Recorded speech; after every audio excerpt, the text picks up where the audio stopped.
নির্বাচনের তারিখ ঘোষণা যাদের পছন্দ হয়নি তারাই ঐক্যমত্য কমিশনের বৈঠকে উপস্থিত হয়নি বলে মন্তব্য করেছেন বিএনপির মহাসচিব মির্জা ফখরুল ইসলাম আলমগীর। জানান, নির্বাচন হলে এসব দলের বিপদ, কারণ তারা জনগণ থেকে বিচ্ছিন্ন হয়ে যাবে। ঢাকা মহানগর উত্তর আয়োজিত এক অনুষ্ঠানে এসব কথা বলেন তিনি। মোশাররফ তালুকদারের ক্যামেরায় কাউসার আহমেদের রিপোর্টে বিস্তারিত। রাজধানীর উত্তরায় ঢাকা মহানগর উত্তর বিএনপির সদস্য ফরম নবায়ন অনুষ্ঠানের আয়োজন করা হয়, যেখানে নেতাকর্মীরা প্রতিজ্ঞাবদ্ধ হন আওয়ামী লীগের কোনো নেতাকর্মী যাতে সদস্য না হতে পারে।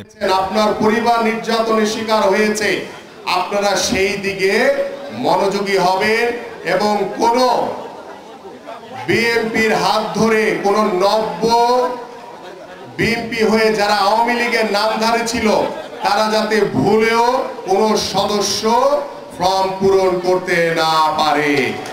আমরা কোনো লজ্জা নাই, শরম নাই।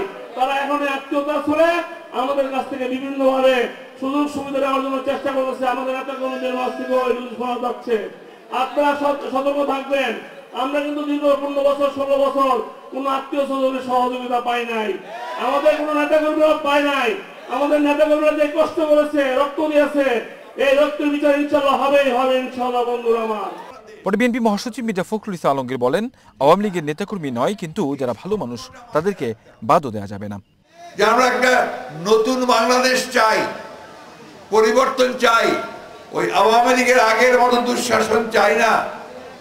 আমরা ওই বিচার ব্যবস্থা চাই না যে যেখানে বেআইনি ভাবে বিএনপির লোকদেরকে সকলকে কারাগারে দেওয়া হবে। 13 মাস 14 মাস 26 মাস আমার এখানে অনেক ভাই বসে আছে যাতে সাজা হয়েছিল।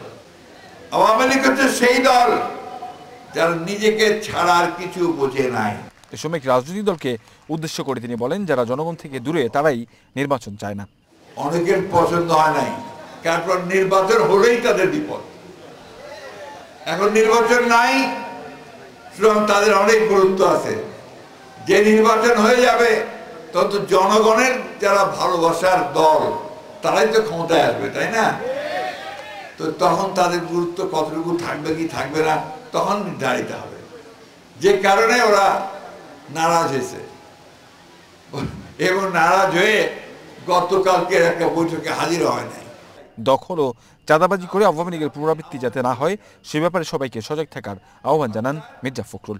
কোনো কিছু জোর করে দখল করে চাঁদাবাজি করে আমরা যেন মানুষের অধিকারকে হরণ না করি, আইন যেন নিজের হাতে তুলে না নেই, এই কথাটা আমাদেরকে সবসময় মনে রাখতে হবে।